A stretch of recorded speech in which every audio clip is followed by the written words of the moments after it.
নমস্কাৰ সকলোকে স্বাগতম জনাইছো মোৰ ইউটিউব চেনেললৈকে ইটো ভিডিঅ'ৰ জৰিয়তে এটা গুৰুত্বপূৰ্ণ বিষয় আলোচনা কৰিব বিচাৰিছো এটা হল বিটিআৰ শিক্ষক নিযুক্তি আৰু এটা হল এনআইএছৰ আপডেট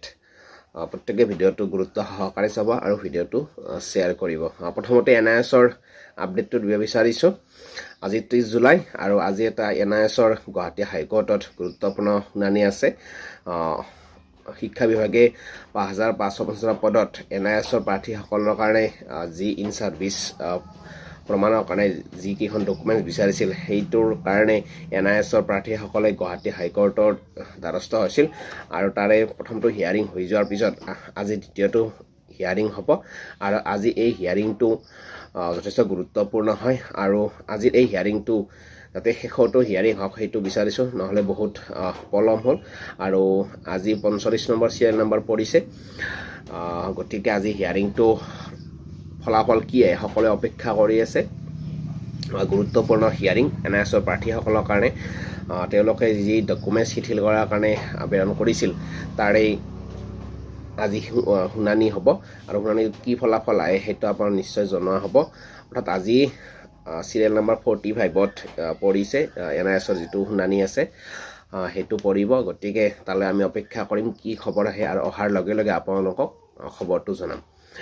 তাৰ লগে লগে দ্বিতীয়টো খবৰ হল যে বিটিআৰ শিক্ষক নিযুক্তিত নিম্ন প্ৰাথমিক আৰু উচ্চ প্ৰাথমিকৰ কাৰণে অৰ্থাৎ প্ৰায় 1000 পদৰ কাৰণে যেহেতু প্ৰাৰ্থীসকলে আবেদন কৰিছিল আৰু আবেদন কৰাৰ পিছত ইতিমধ্যে ফিজিক্যাল ডকুমেন্টছ ভেৰিফিকেশন সমাপ্ত হৈছে আৰু তাৰ ফাইনেল ৰিজাল্ট অৰ্থাৎ সিলেকশন যিখন মেৰিট লিষ্ট সেইখন কেতিয়া পাবলিশ হ'ব যেহেতু প্ৰাৰ্থীসকলে অধীৰ আগ্ৰহে বাট চাই আছে আৰু বিটিআৰ যেহেতু ইলেকশন আহি আছে গতিকে নিযুক্তি কেতিয়া হ'ব প্ৰমোদ বড়ো ডাঙৰীয়াই ইতিমধ্যে ঘোষণা কৰিছে গতিকে বিটিআৰৰ শিক্ষক নিযুক্তিৰ যিসকল প্ৰাৰ্থী নিম্ন প্ৰাথমিক আৰু উচ্চ প্ৰাথমিকত আবেদন কৰিছিল সেই সকল প্ৰাৰ্থীক এইটো মুহূৰ্তত জনাব বিচাৰিছো যে বিটিআৰ প্ৰধান প্ৰমোদ বড়ো ডাঙৰীয়াই যোৱা এখন সভাত অহা 7 দিনৰ ভিতৰত নিযুক্তি দিব বুলি কৈছে 7 দিন বুলি কোৱাৰ লগে লগে হয়তো আপোনাৰ 5 তাৰিখৰ ভিতৰত নিযুক্তি পোৱাৰ যথেষ্ট সম্ভাৱনা আছে যদিও বা এখন সভাত প্ৰমোদ বড়ো ডাঙৰীয়া 30 তাৰিখৰ ভিতৰত দিব বুলি কৈছিল কিন্তু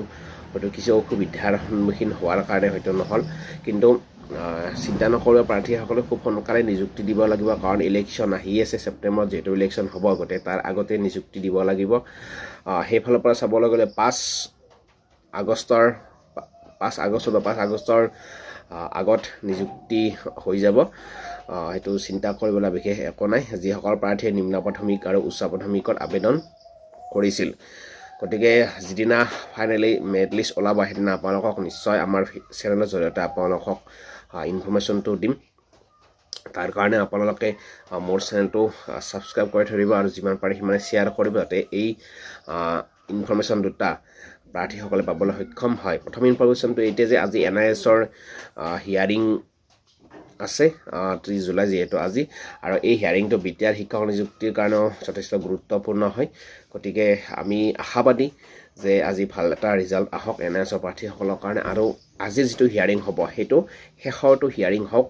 কাৰণ নহলে বহুত পলম হ'ল 5550 পদ 2023 চনতে ওলাইছিল আজিলৈকে নিযুক্তি হোৱা নাই আৰু যেহেতু চৰকাৰে